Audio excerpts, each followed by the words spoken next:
Hello friends, हरे कृष्णा। कैसे हैं आप सब? स्वागत है आप सभी का आपके इस चैनल माधव संस्कृति में। आज के वीडियो में मैं आपको श्रावण मास पुत्रदा एकादशी की व्रत कथा सुनाने जा रही हूँ। ये व्रत कथा सुनने मात्र से ही आपकी सारी मनोकामनाएं पूर्ण हो जाती हैं। तो आइए दोस्तों, व्रत कथा प्रारंभ करते हैं। श्रावण मास शुक्ल पक्ष की पुत्रदा एकादशी का महात्म्य। युधिष्ठिर ने पूछा, मधुसूदन, श्रावण के शुक्ल पक्ष में किस नाम की एकादशी होती है? कृपया मेरे सामने उसका वर्णन कीजिए। भगवान श्री कृष्ण बोले, राजन, प्राचीन काल की बात है। द्वापर युग के प्रारंभ का समय था।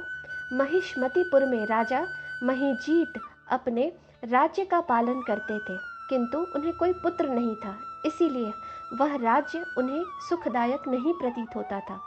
अपनी अवस्था इस प्रकार देखकर राजा को बड़ी चिंता हुई। उन्होंने प्रजा वर्ग में बैठकर इस प्रकार कहा, प्रजाजनों, इस जन्म में मुझसे कोई पातक नहीं हुआ।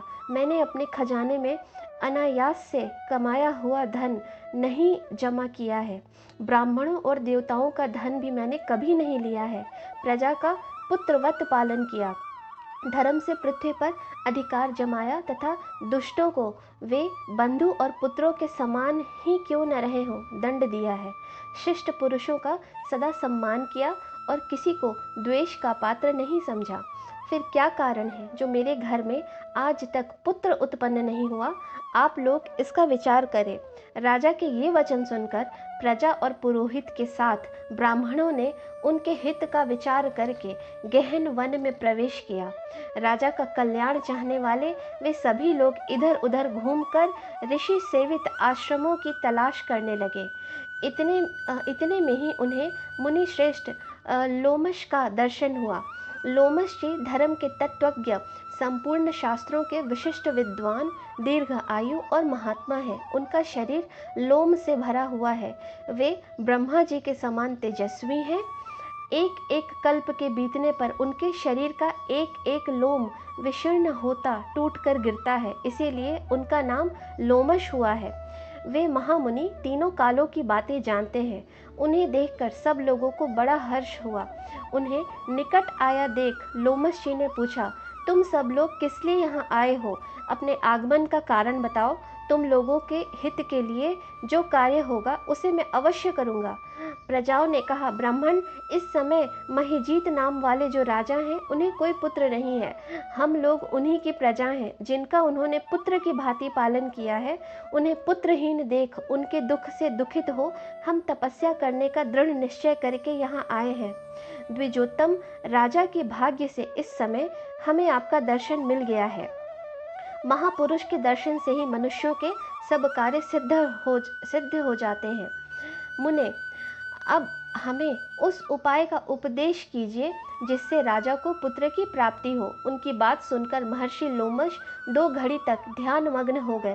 तत्पश्चात राजा के प्राचीन जन्म का वृत्तांत जानकर उन्होंने कहा, प्रजाविंद सुनो।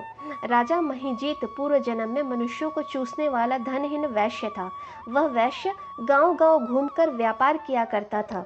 एक दिन जेठ के शुक्ल पक्ष में 10वीं तिथि को जब दोपहर का सूर्य तप रहा था, वह गांव की सीमा में एक जलाशय पर पहुंचा। पानी से भरी हुई बावली देखकर वैश्य ने वहां जल पीने का विचार किया। इतने में ही वहां बछड़े के साथ एक गौ भी आ पहुंची। वह प्यास से व्याकुल और ताप से पीड़ित थी, अतः बावली में जाकर जल पीने लगा। वैश्य ने पानी पीती हुई गाय को हाँक कर दूर हटा दिया और स्वयं पानी पी गया। उसी पाप कर्म के कारण राजा इस समय पुत्रहीन हुए हैं। किसी जन्म के पुण्य से इन्हें अकंटक राज्य की प्राप्ति हुई है। प्रजाओं ने कहा, मुने, पुराण में सुना जाता है कि प्रायश्चित रूप पुण्य से पाप नष्ट हो जाता है, अतः पुण्य का उपदेश कीजिए जिससे उस पाप का नाश हो जाए। लोमश जी बोले, प्रजाजनों, श्रावण मास के शुक्ल पक्ष में जो एकादशी होती है वह पुत्रदा के नाम से विख्यात है। वह मनोवांछित फल प्रदान करने वाली है। तुम लोग उसी का व्रत करो।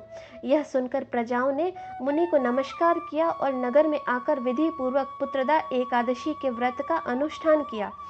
उन्होंने विधि पूर्वक जागरण भी किया और उसका निर्मल पुण्य राजा को दे दिया।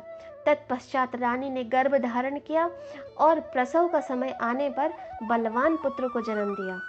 इसका महात्म्य सुनकर मनुष्य पापों से मुक्त हो जाता है तथा इस लोक में सुख प्राप्त कर परलोक में स्वर्ग की गति को प्राप्त होता है। दोस्तों, हिंदू धर्म की मान्यता है कि पुत्र के द्वारा ही श्राद्ध क्रिया करने से माता पिता और पूर्वजों को मोक्ष की प्राप्ति होती है और दाह संस्कार और श्राद्ध क्रियाएं भी पुत्र के द्वारा ही किया जाता है। इस कथा को सुनने से, पढ़ने से पुत्र की प्राप्ति होती है, वाजपेय यज्ञ का फल मिलता है और मनुष्य इस जन्मों के कर्मों से मुक्त होकर वैकुंठ लोक को प्राप्त होता है। उम्मीद करती हूँ दोस्तों, आज का ये वीडियो आपको अच्छा लगा होगा। अगर आप मुझसे जुड़ना चाहते हैं तो मेरे इस चैनल को सब्सक्राइब करें और बेल आइकन को क्लिक करें। मेरे वीडियो को लाइक और शेयर करना ना भूलें। मेरे अगले वीडियो तक हर हर महादेव दोस्तों। बाय।